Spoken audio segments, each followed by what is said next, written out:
Hello students.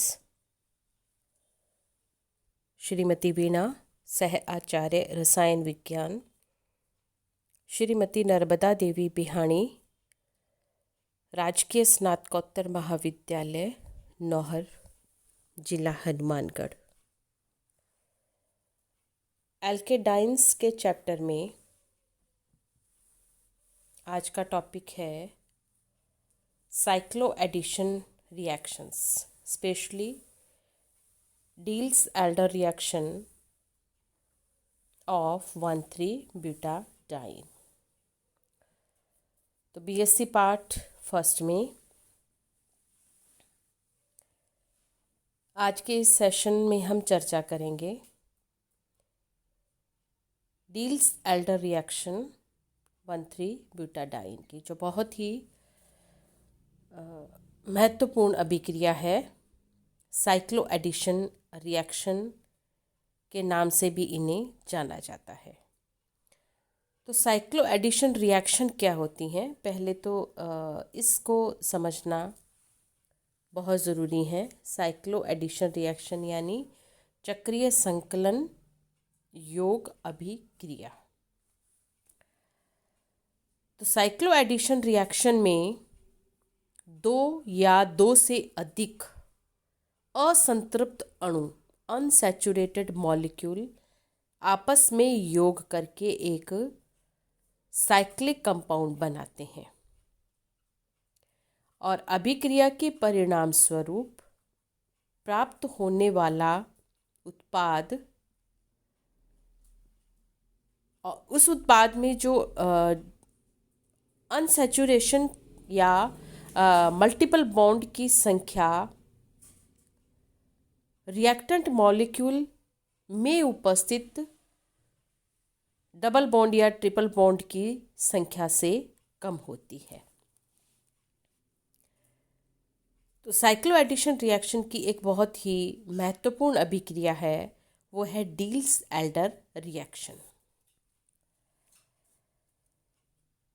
तो Diels-Alder reaction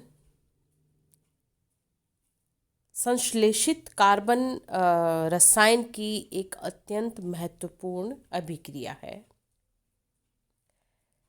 क्योंकि इस अभिक्रिया में एक ही पद में दो नए कार्बन कार्बन एकल बंध बनते हैं, जिनके परिणाम स्वरूप साइक्लिक कंपाउंड बनता है। तो डील्स-एल्डर रिएक्शन में कॉन्जुगेटेड डाइन्स की अभिक्रिया एल्कीन अथवा एल्काइंस के साथ करवाते हैं और इस अभिक्रिया इन दोनों की रिएक्शंस के परिणाम स्वरूप एक 6 मेंबर्ड साइक्लिक कंपाउंड बनता है।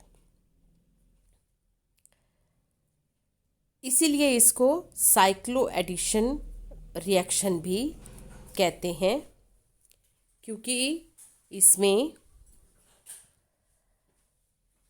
इस अभिक्रिया में 6 पाई इलेक्ट्रॉन्स जो 6 पाई इलेक्ट्रॉन्स होते हैं ये भाग लेते हैं रिएक्शन में। अब 6 पाई इलेक्ट्रॉन्स कहाँ से आते हैं? 4 पाई इलेक्ट्रॉन्स कॉन्जुगेटेड डाइन्स के तथा 2 पाई इलेक्ट्रॉन्स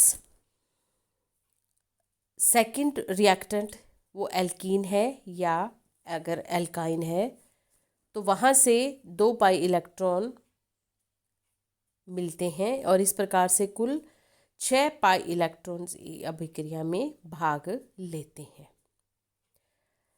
अब इसमें एक बहुत ही इम्पोर्टेंट पॉइंट है कि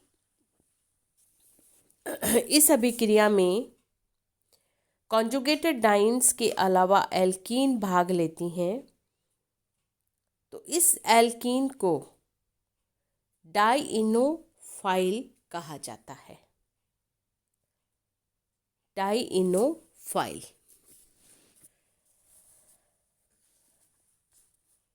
अब डील्स एल्डर रिएक्शन का एक एग्जाम्पल यहाँ आप देखें, 1,3-ब्यूटाडाइन और एथीन के बीच में रिएक्शन हो रही है और साइक्लोहेक्सीन प्राप्त होता है जो एक साइक्लिक कंपाउंड है। अब डील्स एल्डर रिएक्शन में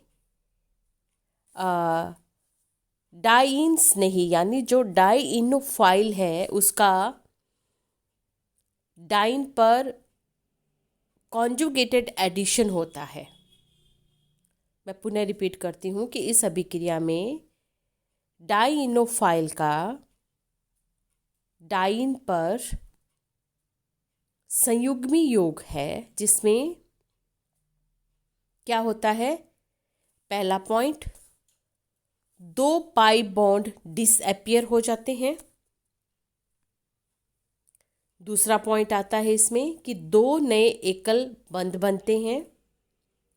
और तीसरा पॉइंट आता है कि एक द्विबंध डाइन के कार्बन नंबर 2 व कार्बन नंबर 3 के मध्य नया द्विबंध बनता है, जहां पर पहले एकल बंध था। तो 3 पॉइंट यहाँ पर बहुत इंपॉर्टेंट है। अब यहाँ आप देखें कि पहला है कि 1,3-ब्यूटाडाइन और एथीन में आप दोनों को मिलाकर देखें तो कुल 3 द्विबंध उपस्थित हैं इन क्रिया कारकों में, परंतु जो योगात्मक उत्पाद बनता है वहाँ पर केवल एक ही द्विबंध है।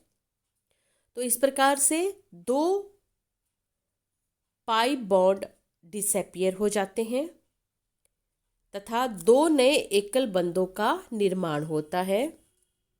और 1,3-ब्यूटाडाइन का C2 व C3 जहाँ पर पहले सिंगल बॉन्ड था, योगात्मक उत्पाद में जैसे साइक्लोहेक्सीन में आप देखें तो वहाँ पर एक द्विबंध बन जाता है। तो डाइइनोफाइल क्या हुए, इनमें या तो डबल बॉन्ड होगा या इनमें ट्रिपल बॉन्ड होगा। और बहुत ही महत्वपूर्ण पॉइंट इसका ये है कि यदि इस पर कोई इलेक्ट्रॉन आकर्षित समूह जुड़ा हो, जैसे साइनाइड, नाइट्रो, एल्डिहाइड समूह, कार्बोक्सिलिक एसिड समूह या एस्टर समूह, इस प्रकार के इलेक्ट्रॉन को आकर्षित करने वाले समूह अगर जुड़े होंगे तो डील्स एल्डर रिएक्शन बहुत ही तेजी से संपन्न होती है और बनने वाले उत्पाद या प्रोडक्ट की मात्रा भी अधिकतम प्राप्त होती है, क्योंकि ये समूह द्विबंध को ध्रुवित कर देते हैं, जिस कारण अभिक्रिया आसानी से प्रारंभ हो जाती है। अब इसमें कुछ और रिएक्शन आप देखें, 1,3-ब्यूटाडाइन की एक्रोलीन के साथ रिएक्शन, जिससे टेट्राहाइड्रोबेंजिल्डिहाइड प्राप्त हो रहा है। एक सेकंड रिएक्शन इसमें 1,3-ब्यूटाडाइन की मैलिक एनहाइड्राइड के साथ, जिसमें टेट्राहाइड्रोथैलिक एनहाइड्राइड बनता है। थर्ड रिएक्शन 1,3-ब्यूटाडाइन के साथ ही ये रिएक्शन है। ये भी एक महत्वपूर्ण अभिक्रिया है। अगर हम बात करते हैं डाइल्स एल्डर रिएक्शन की अन्य रिएक्शंस में, जिसमें विशिष्ट उदाहरण है ये 1,3-ब्यूटाडाइन डील्स एल्डर रिएक्शन का, 1,3-ब्यूटाडाइन का डाइमेराइजेशन, यानी 2 मॉलिक्यूल भाग लेते हैं और कंपाउंड बनता है 3-विनाइल साइक्लोहेक्सीन। अब इस रिएक्शंस की कुछ और महत्वपूर्ण बातें हैं कि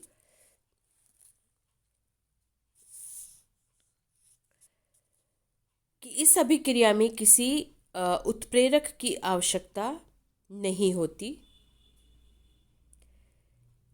अभिक्रिया में दोनों अभिकर्मकों को या तो साथ साथ या किसी विलायक जैसे बेंजीन में ये अभिक्रिया संपन्न करवाई जाती है। और जैसा कि मैंने पहले आपको बताया कि यह कार्बनिक संश्लेषण की एक बहुत महत्वपूर्ण विधि है। इस कारण से डील्स एल्डर जो साइंटिस्ट थे उनको 1950 में नोबेल पुरस्कार से सम्मानित किया गया था। तो स्टूडेंट्स, इस क्लास में हमने, इस सेशन के अंदर हमने एल्केडाइंस, कॉन्जुगेटेड डाइंस की बहुत महत्वपूर्ण reaction, cycloaddition reaction, Diels Alder reaction की हमने यहाँ चर्चा की। और जिसमें हमने जो महत्वपूर्ण बिंदु है वो उसका ये है कि इसमें किसी उत्प्रेरक की आवश्यकता नहीं होती है और इसमें चक्रीय उत्पाद प्राप्त होता है। दो पाई बॉन्ड डिसअपियर हो जाते हैं, दो नए सिंगल बॉन्ड बनते हैं और बीटा डाइन में जहाँ पर पहले एकल बंध था वहाँ पर डबल बॉन्ड आ जाता है। तो थैंक यू सो मच।